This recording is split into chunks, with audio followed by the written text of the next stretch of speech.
Hi, we're here today at Staglin Vineyards. I'm with Shari Staglin right now, and we're inside their winery in a cave. This winery is gorgeous. When did you build this?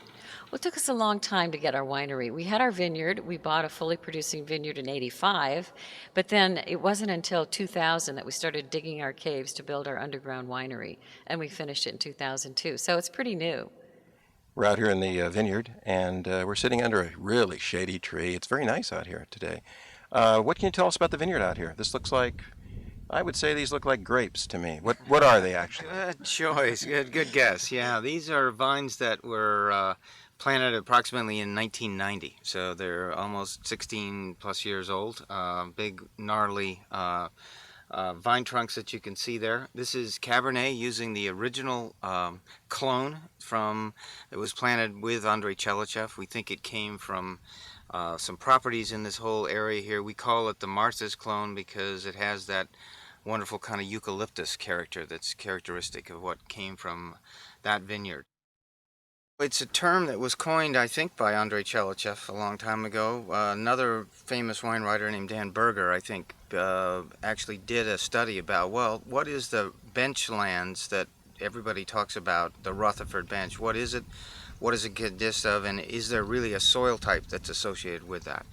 And his studies, which I'll cite those because they're more authoritative than us just telling you, is that basically over thousands of years, by being at the base of this Mayacamas range of mountains here, that the topsoil that were on these mountains washed down onto this area here and created a deep, gravelly, loamy kind of soil, which is what Cabernet really loves to have. See how fine the soil is? It's almost, I mean, if you see it, it's almost like face powder. Deep, gravelly, loamy soil, so it just keeps going down and down and down, farther and farther. So it goes 6 feet down, yeah. right here. Yeah. This is the volcanic soil that's washed down off Mount St. John over the last 30 million years. And it's not from a volcano. Mount St. John's not a volcano, but there were cinder cones all over this valley that resulted from the faults that came up the state, and the incredible heat that it generated from way below the surface pushed up these little cinder cones all over the valley, and that's what created this volcanic soil. But it was all flat then, and then shortly after that, it created mountains that went way up, and so this soil was on the mountains and then it washed down. So the clay soil is on the mountains, and this great Rutherford dust is down here. It is that wonderful brown color, which we think contributes to the aromatics that we were just describing in the eucalyptus and this Rutherford dust taste that's there.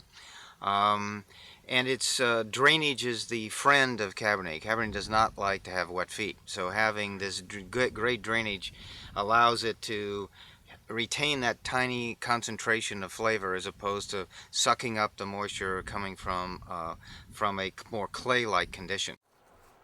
So these are planted at a spacing that is 6 feet between the vines and 10 feet between the rows. This is 6 feet between these two vines here, and this is 10 feet between the two vines on either side here. And so this, at the time that we replanted, was the size of the tractors that were there.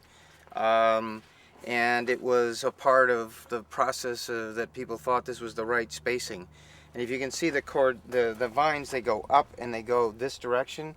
That's a cordon is what that trellising and methodology is. If you noticed when you came through the property, all the new plantings are now at a much denser spacing. They are at 4 feet between the vines and 6 feet between the rows.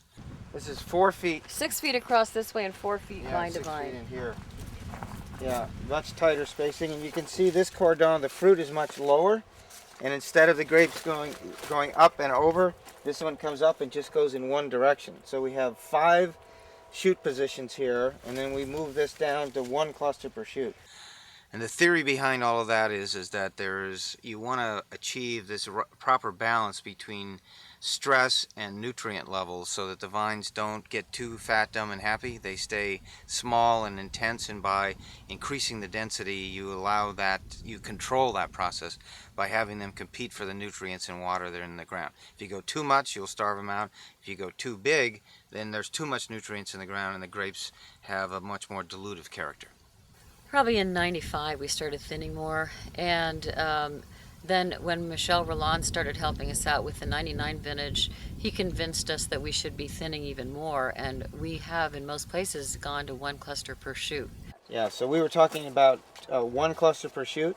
Well, right here, this is a shoot, and you can see there's 2 clusters here. So the one that we'll take off will be this one. We'll That's drop less vigorous, right? Or Yeah. less. Yeah, and the one closer to the trunk is usually the one we want to keep because that's the one that's going to be the best. And then over here, like this one, yeah, we'll take off this one. And here there's 3 Here on there's this 3, one. and we definitely aren't going to keep. We're going to take off this one. These are all green. I'll take We'll all probably leave that one there. Sometimes we leave two per shoot, but it just depends on the vine and how it looks like it's going to carry it. And that really has improved the quality. We see the difference. We've done experiments of, 8 rows of 1 cluster, 8 rows of 2 clusters, and we really see the flavors having a better balance in the those that have less clusters per shoot. So now, like the vine is putting energy into both of these by cutting that back. Then it just can concentrate over here. Just That's on right. that single one. And you can't do it too early because then this one will get too big. It'll have too much nutrient throughout its growing season. So that's why we wait till the veraison period to take the first one off. So you're trying to keep the berry size relatively small to keep the juice to skin ratio.